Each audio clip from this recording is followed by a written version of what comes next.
बांस हरिहरा पापा हो कटाई दिहल, माड़ो छवाई दिहल ना।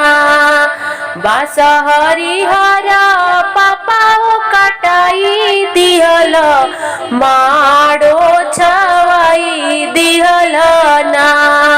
काहे खातिर करी कन्यादानवा त धियावा पराई कैल ना। काहे खातिर करी कन्यादानवा त धियावा पराई कैल ना। बांस हरिहरा बेटी हो कटाई दिहनी, माड़ो छवाई दिहनी ना। पापा के फरज बेटी हो पुराई दिहनी, तोहरा के न पाराई कैनी ना।